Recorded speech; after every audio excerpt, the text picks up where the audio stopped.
Good morning student. देखिए 11th class BSc के लिए हम 5th चैप्टर के बारे में डिस्कस कर रहे थे। अगर हम कल की क्लास के बारे में देखें तो कल की क्लास में हमने न्यूटन की गति के नियम के बारे में डिस्कस किया था। जो लास्ट क्लास में हमने न्यूटन की सेकंड लॉ ऑफ मोशन यानी द्वितीय नियम और तृतीय नियम के बारे में डिस्कस किया था। इसके अलावा हमने ये भी पढ़ा था कि न्यूटन की गति का दूसरा नियम बल को परिभाषित करता है, ठीक है। और बल से हमने बल की यूनिट के बारे में पढ़ा था कि बल की ऐसा यूनिट क्या होती है, बल की सीजीएस यूनिट क्या होती है, और बल के डायमेंशन के बारे में भी हमने डिस्कस किया था। क्लियर। अब देखिएगा आज का जो टॉपिक है वो बल से रिलेटेड ही है। देखिएगा नेक्स्ट टॉपिक है, उसके बारे में बात करते हैं हम, दैट इज संतुलित व असंतुलित बल।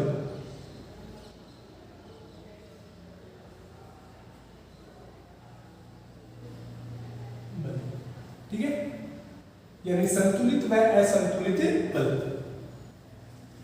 Balance and unbalance force.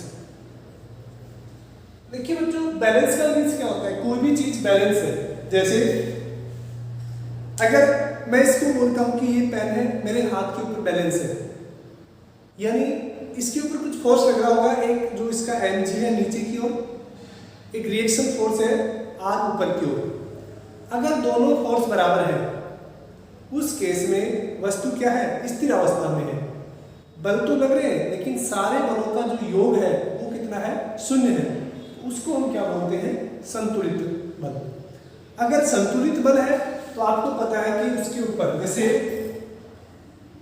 ये कोई कार है मान लेते हैं,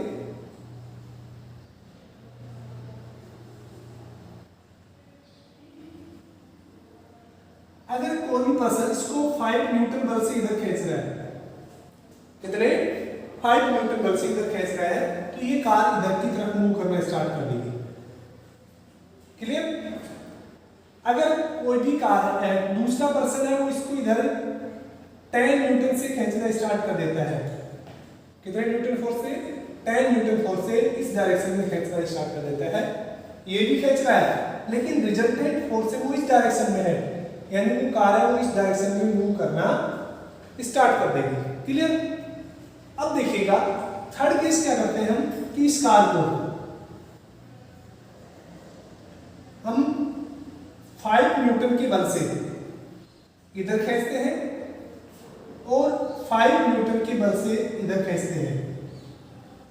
अब क्या होगा कि ये कार ना तो इस डायरेक्शन में मूव कर पाएगी और ना ही इस डायरेक्शन में मूव कर पाएगी, यानी ये कार कैसे रहेगी? रेस्ट पर रहेगी। समझ गए? यानी अगर कोई भी कार के ऊपर ये कैसा बल हो गया? असंतुलित बल हो गया, क्योंकि एक तरफ 5 न्यूटन लग रहा है, एक तरफ कितना लग रहा है?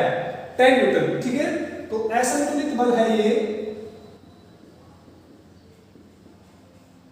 तो उस केस में कार के अंदर क्या होगा? गति उत्पन्न होती है।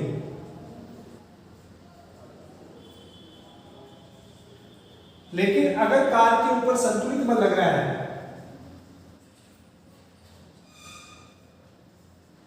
बल लग रहा है, तो उस कार के अंदर गति उत्पन्न नहीं होगी।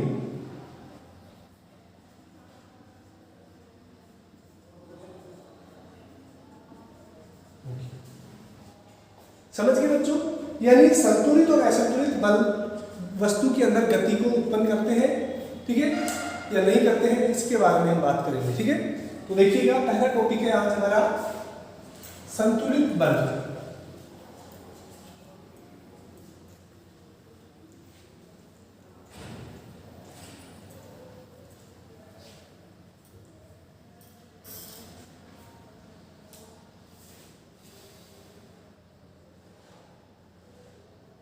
संतुलित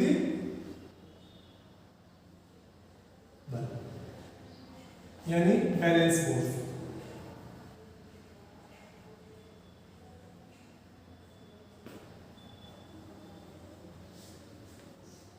बच्चों देखिएगा, अगर संतुलित बल की बात करें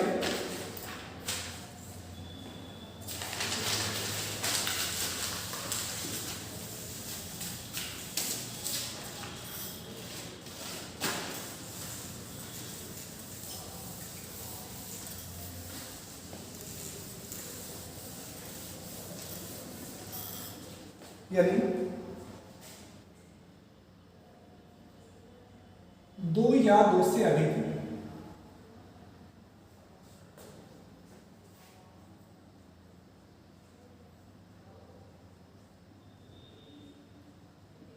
बल किसी वस्तु पर इस प्रकार कार्यरत है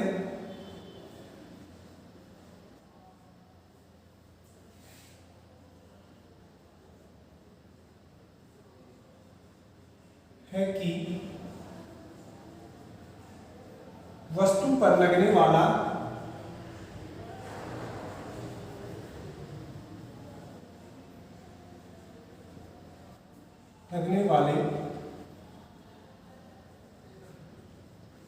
कुल बल का मान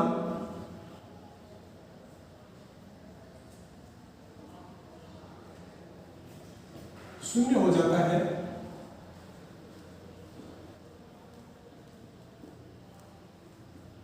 तो उसे संतुलित बल कहते हैं।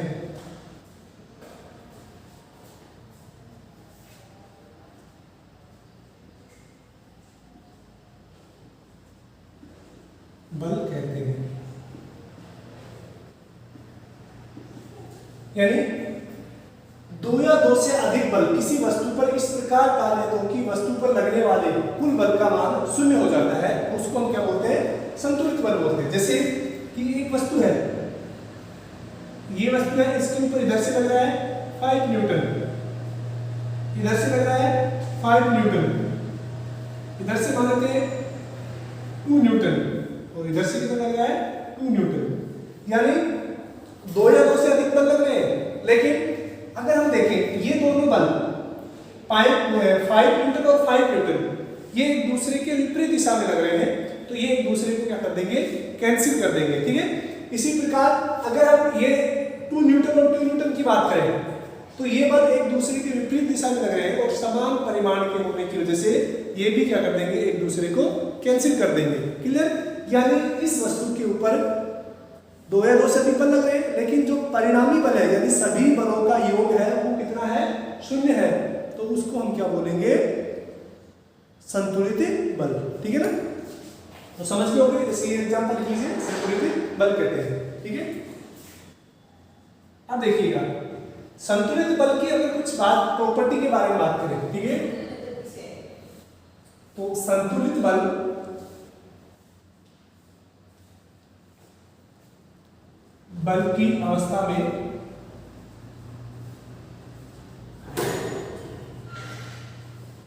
संतुलित बल की अवस्था में वस्तु के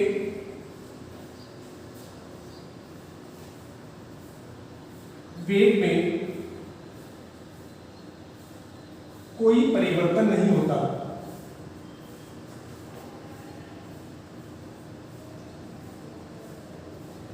यानी अगर वस्तु गतिशील है, मैं यहां लिखता हूं, यदि वस्तु गतिशील है तो संतुलित बल की अवस्था में वस्तु के वेग में कोई परिवर्तन नहीं होता। क्लियर? दूसरा अगर बात करें, यदि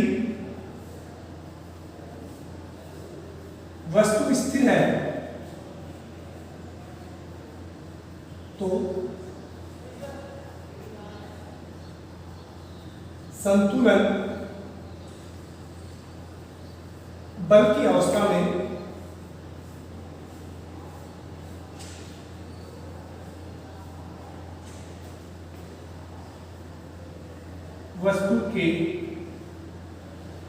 वस्तु में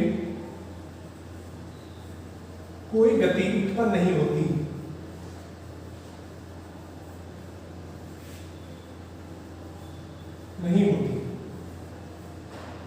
ठीक है, यानी अगर वस्तु स्थिर अवस्था में है तो वो स्थिर नहीं रहेगी अगर उसके ऊपर संतुलन बल लग रहे हैं, ठीक है।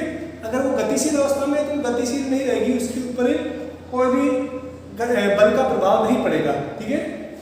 यहाँ पर अगर मैं लिखना चाहूँ इसको, यहाँ से आप लिख सकते हैं संतुलन अवस्था में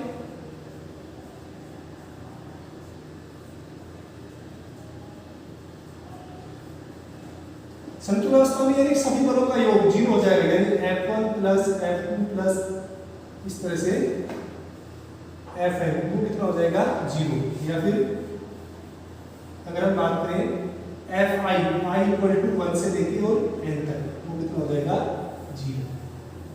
ये कंडीशन होती है संतुलन बल की। क्लियर? लिखिएगा, इसको नोट कीजिए।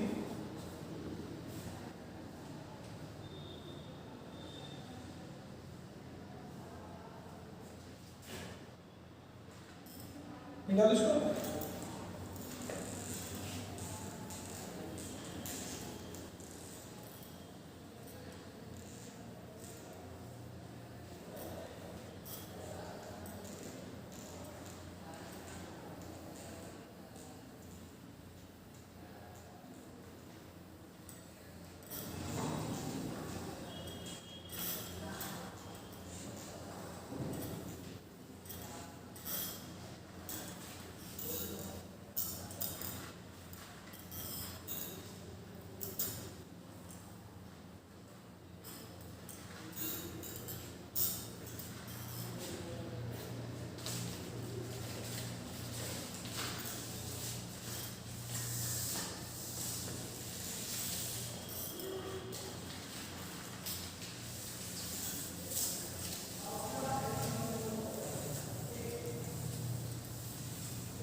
देखिए बच्चों, नेक्स्ट हम बात करते हैं असंतुलित बल।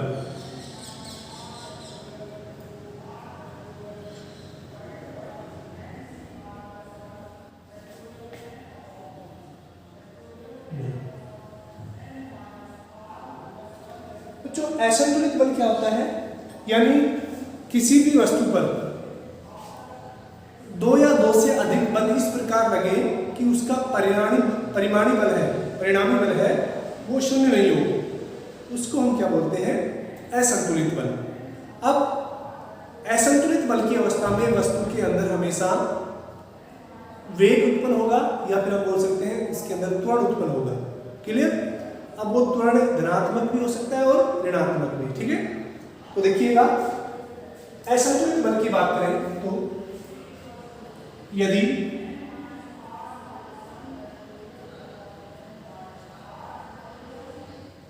किसी वस्तु पर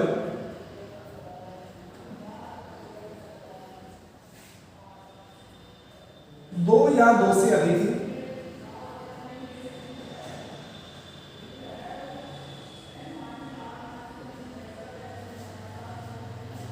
बल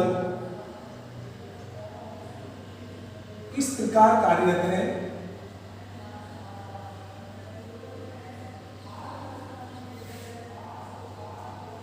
है कि उनका परिणामी बल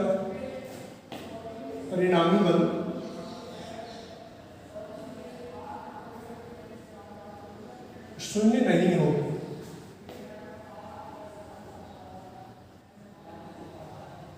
तो वे बल असंतुलित बल कहलाते हैं। संतुलित बल कहलाते हैं, ठीक है। तो वो बल कैसे कहलाते हैं? असंतुलित। अब देखिएगा,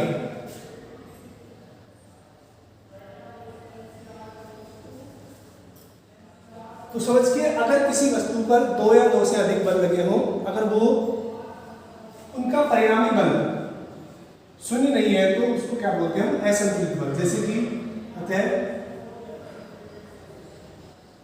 F1 plus F2 plus F3 Fn not equal to 0, यानी जितने भी बल लग रहे हैं उनका अगर सम निकालेंगे, ठीक है ना, तो उनका योग 0 नहीं होना चाहिए, उसको हम क्या बोलते हैं असंतुलित बल। ठीक है, जैसे मैं एक उदाहरण देता हूँ यहाँ पर कि एक वस्तु है ये, इसके ऊपर एक 2 न्यूटन का फोर्स लग रहा है, इधर एक 2 न्यूटन का फोर्स लग रहा है, इधर 5 न्यूटन का फोर्स लग रहा है, इधर 3 न्यूटन का फोर्स लग रहा है। देखिएगा अगर हम इसके बल की बात करें तो 2 न्यूटन का फोर्स और 2 न्यूटन का फोर्स, ये दोनों फोर्स एक दूसरे के विपरीत दिशा में लग रहे हैं, ठीक है ना, और दोनों का परिमाण भी क्या है बराबर है, यानी ये 2 न्यूटन और 2 न्यूटन ये एक दूसरे को कैंसिल आउट कर देंगे। क्लियर। अगर हम बात करें 5 न्यूटन और 3 न्यूटन की, तो देखिए 5 न्यूटन और 3 न्यूटन फोर्स है वो एक दूसरे के विपरीत दिशा में लग रहे हैं और इनका परिमाण भी क्या है अलग अलग है, इसलिए इस वस्तु के ऊपर परिणामी बल शून्य नहीं होगा। तो इस अवस्था को क्या अवस्था बोलते हैं हम असंतुलन अवस्था। और इस प्रकार के जो बल होते हैं उनको हम क्या बोलेंगे असंतुलित बल के बारे में बात करेंगे। अब तो देखिए बच्चों आप लिख सकते हैं अतः असंतुलन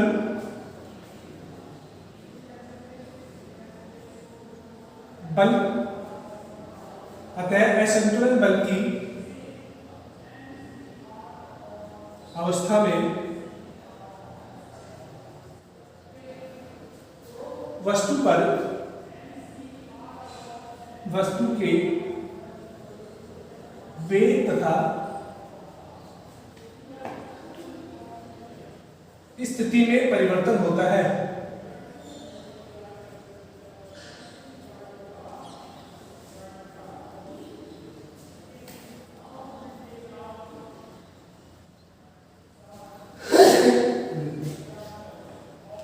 या फिर हम दूसरा कह सकते हैं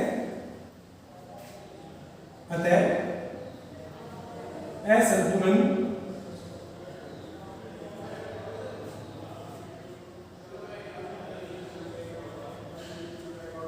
अवस्था में वस्तु में त्वरण उत्पन्न होगा।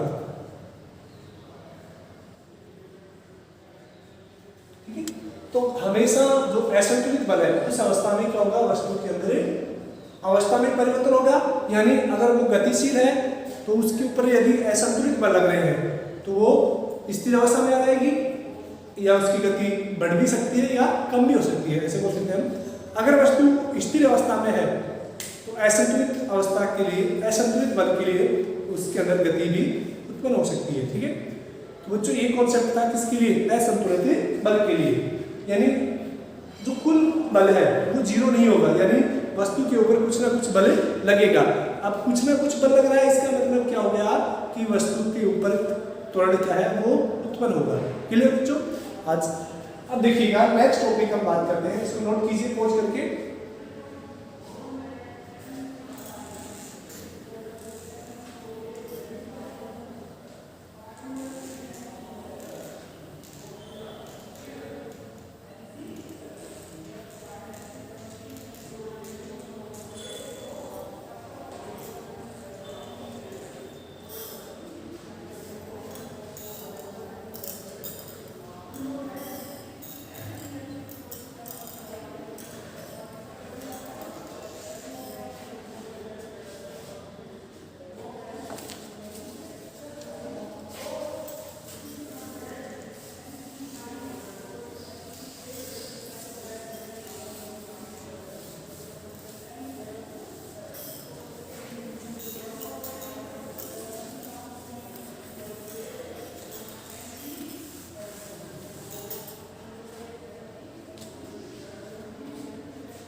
जो नेक्स्ट है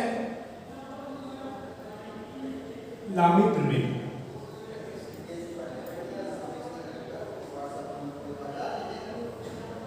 देखिएगा लामी प्रमेय क्या होती है कि किसी भी बिंदु पर अगर तीन बल आपस में संतुलित अवस्था में है, ठीक है, तीन बल अगर संतुलित अवस्था में है तो उनका जो परिणामी बल है वो किस तरह से ज्ञात किया जाता है, इसको हम क्या बोलेंगे, लामी प्रमेय, ठीक है ना।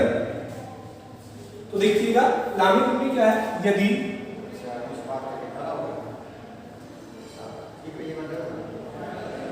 किसी कण पर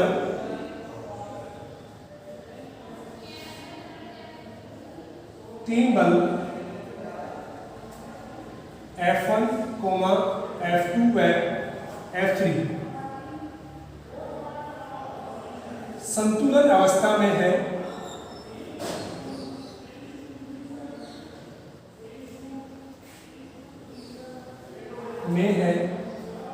तो तथा F1 व F2 के मध्य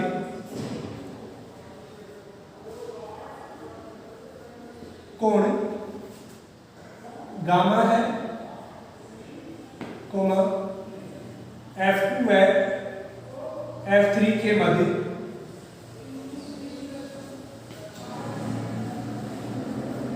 कोण अल्फा है तथा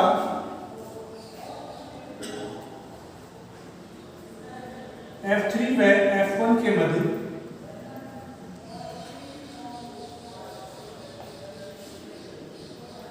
कोण बीटा है। तो संतुलन अवस्था में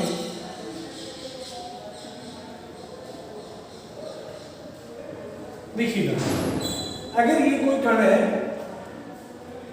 इसके ऊपर एक बल लग रहा है, मान लेते हैं F1, ये F1 बल लग रहा है, ठीक है ना, एक बल लग रहा है F2 और एक बल लग रहा है F3, ठीक है ना, और ये तीनों संतुलन अवस्था में, यानी F1 plus F2 plus F3 ये क्या है, जीरो है, यानी परिणामी बल का योग कितना हो गया, जीरो, संतुलित अवस्था में है। और मान लेते कि अब देखिएगा F1 और F2 के मध्य का कोण क्या है, गामा, F1 और F2 के मध्य का कोण मान लेते हैं ये कितना है, गामा, ये कोण क्या है, गामा। F2 व F3 के मध्य का कोण अल्फा, F2 व F3 के मध्य का कोण है वो कितना है, अल्फा, और F3 व F1 के मध्य कोण बीटा, यानी यहां पे ये कोण है कितना है, बीटा। क्लियर। तो यहां से हम क्या बोल सकते हैं कि संतुलित अवस्था में यानी F1 अपॉन साइन अल्फा ये बल और उसके सामने का कोण, उसके साथ साइन इसके बराबर होगा F2 अपॉन इसके सामने का जो बल है वो साइन के साथ साइन बीटा, और F3 अपॉन इसके सामने कौन सा है, साइन गामा।